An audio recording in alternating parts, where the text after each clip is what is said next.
Ben और Louis जल्दी से एग्नेस और एस्टन को एक कबर्ड में छुपा देते हैं और उन्हें कहते हैं कि जब तक वे सिग्नल ना दें तब तक बाहर मत निकलना। जिसके बाद बेन एक हैमर उठा लेता है, जबकि लुइस को एसिड की बोतल मिल जाती है। फिर जैसे ही पेड़ी अंदर आता है, लुइस तुरंत उसके चेहरे पर एसिड फेंक देती है, जिसकी वजह से वो कुछ देर तक दर्द से जोर जोर से चीखने लगता है। अब इसी मौके का फायदा उठाकर लुइस बच्चों को लेकर बाहर की तरफ भागने लगती है, लेकिन तभी माइक भी अंदर आ जाता है। बेन तुरंत हैमर से उस पर हमला करता है और दोनों के बीच भयंकर लड़ाई शुरू हो जाती है। माइक का अपने बेन पर भारी पड़ रहा था और कुछ ही पलों में बेन लगभग मरने वाला था। तभी लुइस ये देख लेती है और तुरंत हैमर उठाकर माइक के सिर पर जोरदार वार कर देती है, जिससे माइक वहीं ढेर हो जाता है। इसके बाद चारों घर की छत पर पहुंच जाते हैं, क्योंकि वहीं से नीचे उतरने का रास्ता था। लेकिन तभी सियारा गन लेकर उनके सामने आ जाती है।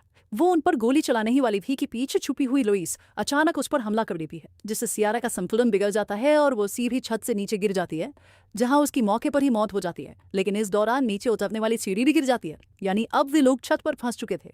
अपनी फैमिली की जान बचाने के लिए बेन हिम्मत करता है और अपनी जान जोखिम में डालकर छत से नीचे छलांग लगा देता है। इसके बाद वो किसी तरह नीचे पहुंचकर सीढ़ी को वापस सही करता है, जिसके बाद लुइस, इग्नेस और एस्टन भी सुरक्षित नीचे उतर आते हैं।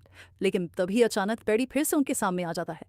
इस बार वो एग्नेस को गन पॉइंट पर ले लेता है और गुस्से में कहता है कि तुम लोगों ने मेरी वाइफ को मार दिया, अब मैं तुम्हारी बेटी को मारूंगा। लेकिन इस बार एग्नेस डरती नहीं। उसके पास वही बेहोशी का इंजेक्शन था जो उसे एंजाइटी अटैक के समय उसके पेरेंट्स हमेशा अपने साथ रखते थे। अब मौका मिलते ही एग्नेस वो इंजेक्शन पेडी के शरीर में घुसा देती है और कुछ ही सेकंड्स में इंजेक्शन असर दिखाने लगता है और पेडी लड़खड़ाकर जमीन पर गिर जाता है। ये देखकर बेन गन उठाकर उसे मारने ही वाला था कि तभी वो रुक जाता है।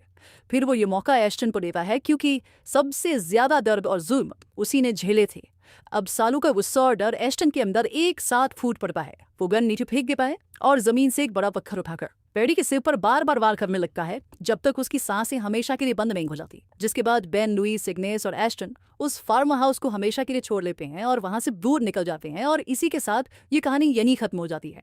अगर आपको ये एक्सप्लेनेशन पसंद आया हो तो वीडियो पर लाइक और कमेंट जरूर करें, और ऐसी ही मजेदार और अनोखी मूवी स्टोरीज के लिए चैनल को सब्सक्राइब करना बिल्कुल मत भूलिए।